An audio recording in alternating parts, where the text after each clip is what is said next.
So I thought I'd get this episode started with a rant because I love to rant, especially about the suburbs and how much I hate the suburbs and how they're designed so poorly. So I mentioned in the pre-show how I went to Europe in my early 20s with my bike, and I realized that European cities are designed so much better for people and cyclists than for cars like we do here in the United States. We create these car-infested cities where you can't get anywhere unless you're driving a car. And I came to that realization when I was in my 20s, and it was like I wanted to make my world conform to my new way of thinking. And so I started biking everywhere, and I started realizing all the places that were super deficient in biking paths and walking paths.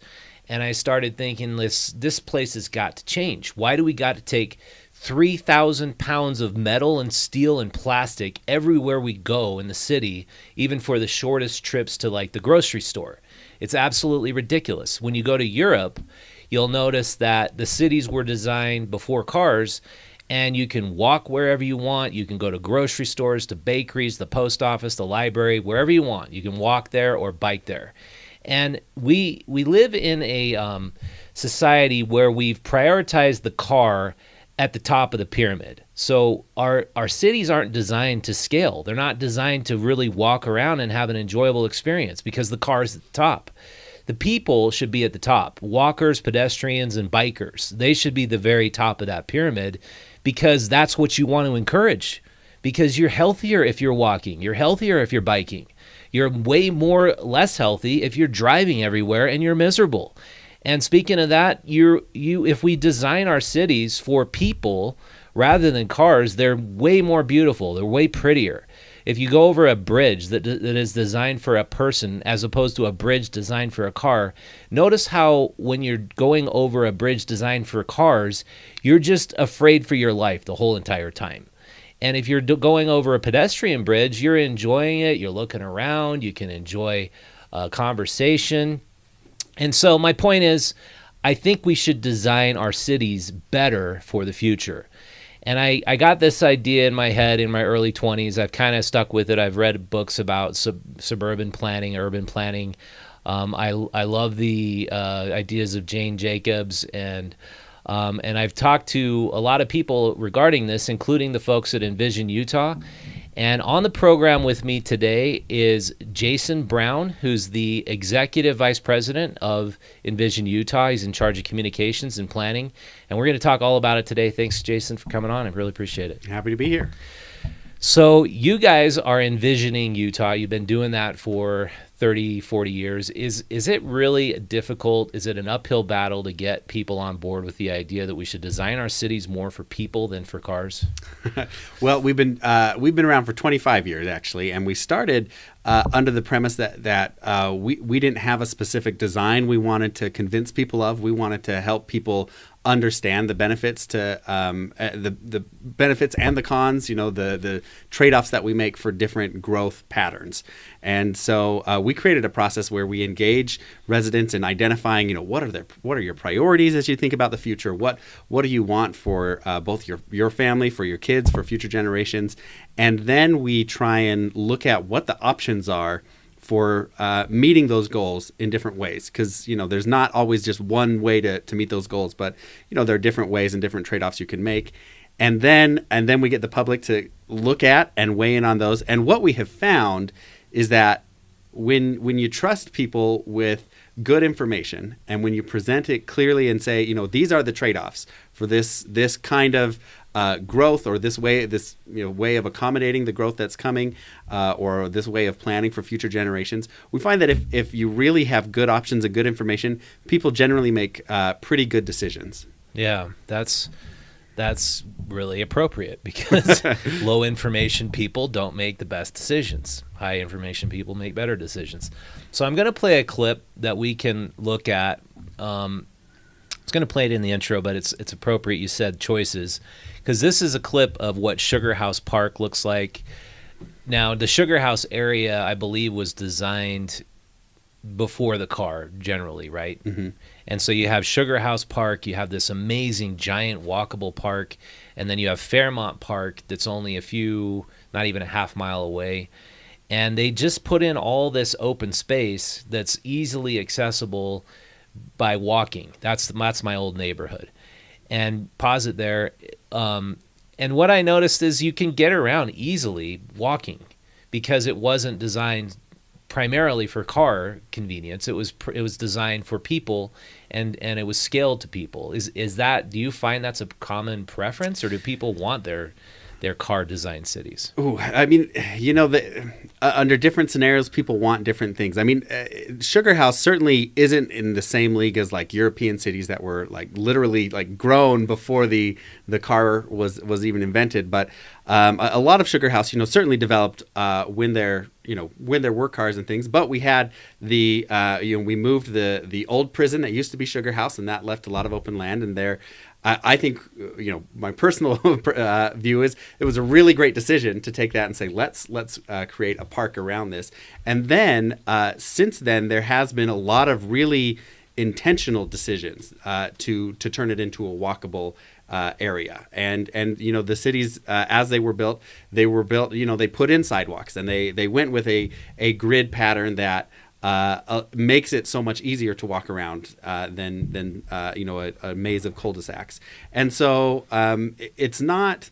I look at places like Sugar House and think that, man, this is the culmination of many good decisions over a long period of time that were intentional, and people saying, yeah, we want to be able to walk around, we want to be able to have a lot of open space by us, and so we want to create connections through there's the public transportation line and things like that. And so you compare that model, like I basically moved 8 miles south along Highland Drive from Sugar House to Murray. And you just see this transformation when you travel along Highland Drive, from the buildings are all right against the sidewalk. You can walk down and get right into a building. You don't need your car, as opposed to when you pass about, I'd say 3900 South, all the buildings are set back and you need to have your car. And if you try to walk to the buildings, you're going to risk getting hit by a car. Do people generally prefer the vehicle way or the walking way? I think what generally happened is people over a few decades made other choices, and maybe they weren't looking at those trade-offs specifically. Maybe they were looking at, what I want is a bigger house on a 1/4-acre lot with a big yard. And when you do that, some of the inherent trade-offs that come with that is you're going to have to build more roads to get there. You're going to have to drive further to get places. And when you have people already having to drive to get places, then what might be convenient downtown, having a storefront on the sidewalk, can become a little bit less convenient. So that sort of naturally led to the classic strip mall, where it's a big parking lot and in front of a whole bunch of businesses. And there has been, I think. Well, first of all, I should say I haven't really met a lot of planners who look at that and say, "Man, we did a really good job with these, suburban areas where you have to drive everywhere, and then you get to your businesses or shopping or whatever in a strip mall." There's not suburban planners who champion. Yeah, there's not very many of those who think that was a great idea. And so now the challenge is trying to reclaim some of that space and try and think like, okay, so we want more walkability, and we want more bikeability. We want it to be easier to get around, but we've also built our neighborhoods and spread our neighborhoods out in a way that people are going to have to drive a car. So now we're in we have a really hard challenge of figuring out how do we balance both of those. How do we provide adequate parking and provide a sidewalk facing business where people can maybe walk from one business to the other that's not in a busy strip mall that like you mentioned, you don't want to be walking around. Yeah. So I want to progress that clip now. And so this is Sugar House. You can see the grid, and you can see that you can access a lot of points easily. And no, sorry, we're now looking at Murray. So that's the freeway heading. That's I-215 heading east toward the canyons. And what it really bothers me is there's a park nearby, but it's over I-215. But the only way I can get to that park is to go through this maze of jungle cars and cross this giant bridge. And I do it, and I actually put my kids on the back of my electric bike sometimes and do it. But I feel like it is so unsafe. And any resident who's in that neighborhood, I would think, would want to access the open space, wants to go to the park. My kids play soccer there. My kid's in a soccer league. What could you do? I mean, is there anything at this point you could do to make it so you can get through that and not die? Oh, man, as far as the solutions for how do we deal with that now that that's already been created, I don't know that I have a lot of them. I mean, there are pedestrian bridges that have been built. I mean, that's what I think they ought to do. We saw UVU create an awesome pedestrian bridge that connected, over a freeway, a lot of housing to their campus down in Orem, and those are obviously really, really expensive projects to do that kind of thing. That specific bridge looks like it's super expensive. Yeah. So there's big moves like that. I mean, the best thing to do is to try and get the planning right before you do something like that, and say, oh man, we should figure out how to create multiple access points for this park, before we put in the roads and freeways that require us to cross something that doesn't feel safe and dangerous. But after the fact, you can do those big fixes like a pedestrian bridge, or you can also over time, I think, change the way the community is shaped. Maybe there's other areas that someday could become a park. Maybe there's a strip mall that that's nearby that might be a little bit more adjacent to some neighborhoods. And as that turns over, as businesses move online or don't, there aren't as many businesses there, maybe part of that area could become open space, or could be sold to the city or something for open space that's more accessible. Because I notice, like, there's a lot of, I call them big box boneyards. There's just they put in these big boxes, and then a bigger big box was put in, and so the old big boxes are vacant, and they're put in Spirit Halloween. Like, Spirit Halloween has 7 locations, and every single one of them is in a big box boneyard. And so these were just like very stupid ideas by people who were in the planning department or in the city council saying, hey, we need more big boxes. Our Walmart's not competing against Draper's Walmart, and so we got to make our Walmart a super center. And that was the case for the Quarry Bend development. I don't know if you know about that, but that was supposed to be a giant sugar house park in the middle of Sandy. And there was a quarry there, and then they opened up the space, and then they plopped a Hobby Lobby, a Walmart, a Lowe's instead of a park, because they didn't get the tax revenue they needed.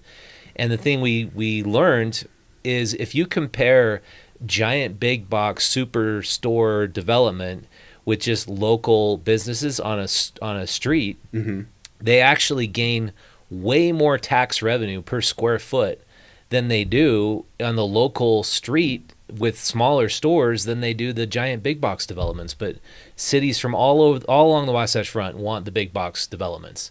Do you help cities in making those decisions about how they should build to optimize their tax revenue? I mean, that's when we run through our planning process with communities, that those are the kinds of things that we look at as say, okay, we could do this kind of development, we could look for this kind of economic development opportunities, and this is the costs and the revenue and the things like that. I mean, it's a hard. Some of these things are counterintuitive, right? Yeah, I mean, it would seem you think bigger's always better, right? Yeah, you're like, oh, if we put this big store in, it's going to be so much more convenient. Like, well, but there are trade-offs with that, because a lot of these big stores, it's affordable in part because they don't do multi-story development. They're not going to put housing on top of a Walmart, because that would start to get really expensive. That could be a great housing solution if we took that same square footage and just added a layer or a story or two of apartments. That could be a great solution, but that's usually not how it's done, because that starts to get really expensive. And then you also have parking requirements that mean that it's going to be taking up a whole lot of land. So it's easy to see how communities and individuals can say, man, this will be so great to have these big box stores nearby. It'll be so convenient. But if we're really thinking long term, there's a life cycle on those, and eventually we might want that land for something else, or we might have a different housing need, or we might have other needs. And so being able to think through all these trade-offs, I mean, it's a real challenge, and it's a real challenge now, trying to help some of these communities figure out what do we do with this stuff as it ages or as it turns over. Yeah. And I just, so it's like I did this big box story, the first one, about the Quarry Bend when the residents were fighting against the Walmart and for the park. And the mayor at the time was like, well, we can't function without that tax revenue. And our Walmart closed. And now Draper's got the Supercenter. And imagine all the tax revenue we're going to get by having 3 big box stores instead of that park. And so it's like, I can see if you're always driven toward tax revenue in the future and you only look at that model of where things are going in the future rather than looking at the way things were super effective in the past. Sure, yeah. You might make that decision, but it just seems like in retrospect that's just a dumb idea. It's a hard decision and hard issues for sure, because you also need the tax revenue for in order to develop parks, in order to put in bike lanes and to put in some traffic calming measures so it feels safer to walk places. So so I can't fault people for saying for looking for trying to find the best ways to get the tax revenue to meet the needs of the communities and cities. There's certainly hard things to balance, and I think if you were to go to most cities and talk about what they've done over the last 20 years, you'll find people who said, yeah, I wish we would have done this differently, and which is why I think it's really important to think about long term, what is our city going to become, what is our community going to become, and then hopefully some of these things that later people might wish that they had done a little differently, they can anticipate and maybe make some choices that are give them more flexibility in the future. Yeah, so the latest sort of big area I see that's empty right now is the 49th Street Galleria. I'm not sure if you're familiar with that, just off the freeway. Much, no.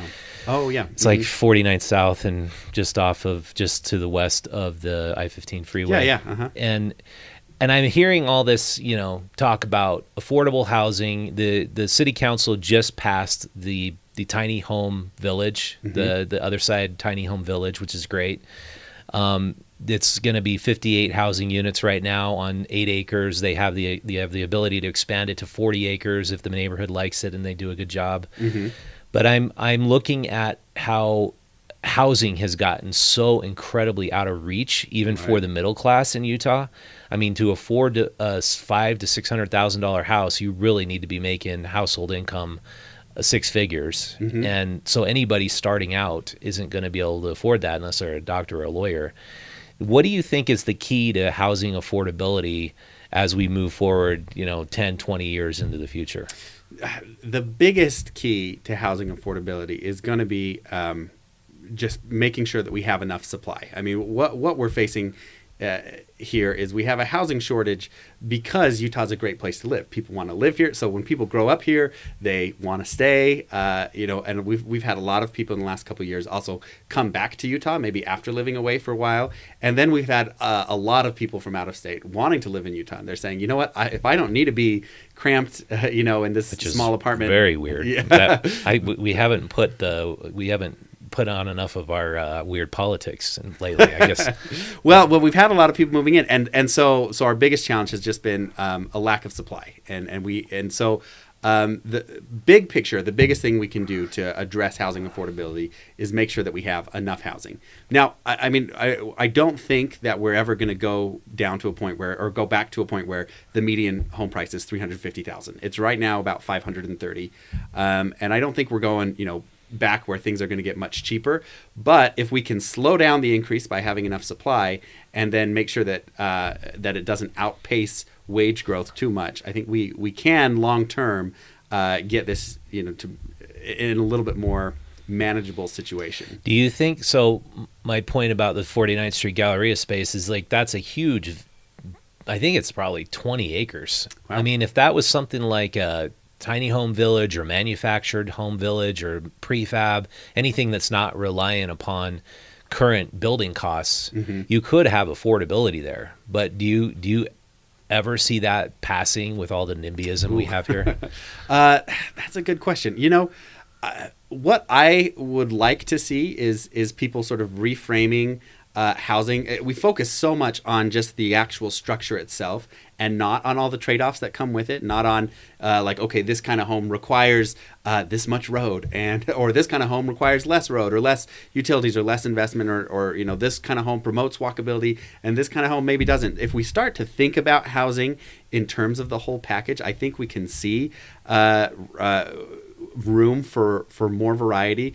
But I'll also say the solution to housing affordability and the housing supply is not going to be done in like a contiguous cluster of acres. It's not going to be individual projects.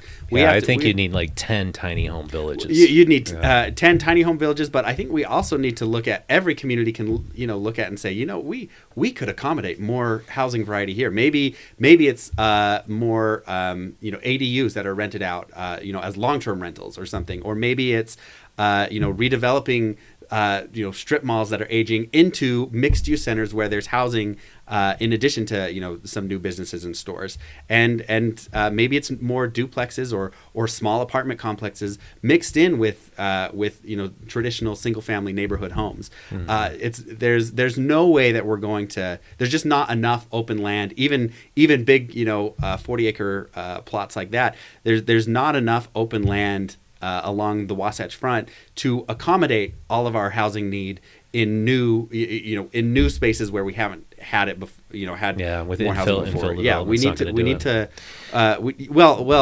In greenfield development, it's infill. We need to have more infill, but we need to open up our perspective to say we need it. In every neighborhood, every community can find ways to accommodate more housing, so that and both more affordable housing and more housing generally, so that we can make housing more affordable overall. So you guys engage the community to help envision the Utah they want to see. How do people contact you and get engaged? Well, right now, actually, we're working with the state, the Governor's Office of Planning and Budget, to have a big conversation about growth in Utah. And so, whether people are, in rural areas of the state, along the Wasatch Front, we are trying to figure out what are everyone's priorities for the future of Utah. In the spring, we're going to be going out to Utahns with scenarios of these are strategies, these are different options for how we could accommodate growth. If people want to weigh in, they can go to guidingourgrowth.utah.gov. We have a survey there actually right now that people could take to weigh in on some of their priorities, and then stay informed so that in the spring they can weigh in on the different scenarios for growth. Otherwise, envisionutah.org, you can get engaged that way and follow along on the projects that we undertake to help communities think long term and think through the future of individual communities. Very cool. Well, that sounds great. Thanks for coming on, Jason. I really appreciate it. Yeah, I'm happy to be here. Yeah, so if you want to get engaged, which I highly suggest you do, don't be apathetic. Go follow Envision Utah and get engaged, be a part of it. And I really suggest more people get involved in their community councils and their city councils, see what's on the docket, what they're trying to do, what they're trying to build, and just chime in as to what's going on. And if you want to be a bigger part of the Utah Stories show and what we're doing here, go out to utahstories.com, subscribe to our free digital newsletter, like and subscribe to this channel. And if you want to support our magazine, which is a paper product sent to your door every single month, go subscribe for $2 a month, $24 for the entire year, and you can help support our intrepid local journalism and our great stories by all of our awesome reporters. All right, with that, thank you so much for watching. Coming up next is Soren Simonson, a longtime city planner, director, architect, and he is the current president and director of the Pioneer, or the Jordan River Commission, it's called. So that's coming up in just a few minutes. Thanks for watching. I'll see you next time.